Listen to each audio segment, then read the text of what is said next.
before I let you go. You know I'm going to go here. We always do this.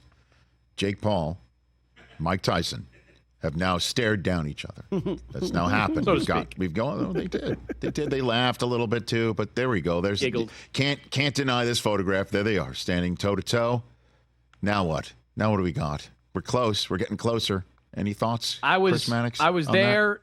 I was there in New York, Rich. Yes. I just 2 nights ago filed this a magazine story on kind of Mike Tyson 2.0, the sort of reinvention of Mike Tyson. I'm coming around to the opinion that this event is going to be kind of goofy. Like, this fight is not going to be the rock'em sock'em robot kind of fight that people are hoping for. First of all, Mike clearly likes Jake. He said some weird things during this press tour, but he clearly likes Jake Paul and respects kind of what he's doing out there in the sport. And, watching Jake Paul try to drag Mike Tyson into one of those Tyson Lennox Lewis press conferences was comical. He's saying, I'm going to knock Mike out. Mike just kind of giggles at him and sort of, points at him. And I just, look at the picture you're throwing up there. Mike is wearing a Las Vegas law firm t-shirt. He is using this platform to promote all his brands. He sat down at the New York press conference and promoted his energy pouch that he's got a stake in. He's got a cannabis company out there. He's promoting a law firm. He's got a podcast.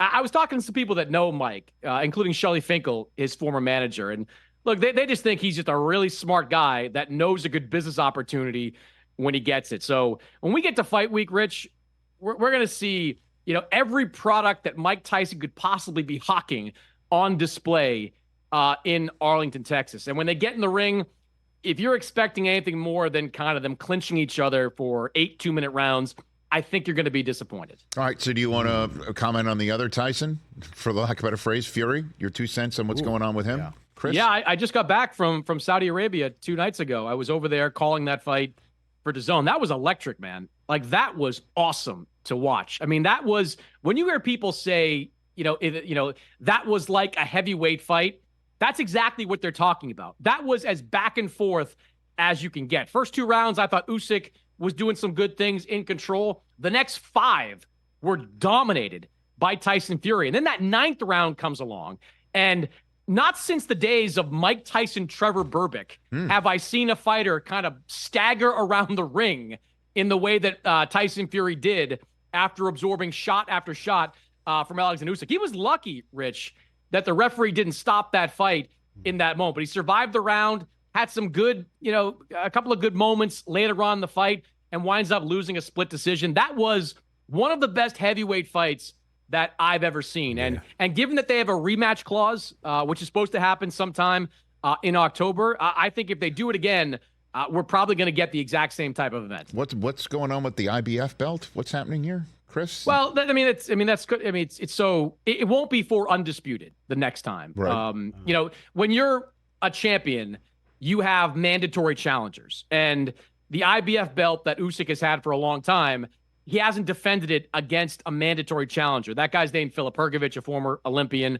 So the IBF sometime this week or early next week is going to strip Usyk of that belt and sanction a fight between Filip Hrgović and Daniel Dubois for the IBF title. So it really doesn't matter all that much. I mean, these 2 guys are the best heavyweights in the world. But this fight this past Saturday was for the undisputed heavyweight championship. The next time they fight, it will be for the unified heavyweight championship. So you went from Saudi Arabia to the TD Garden, Chris? That what? Yes. Okay. Yes. All right. Ambien is my friend. Were you the only? Ambien is my friend.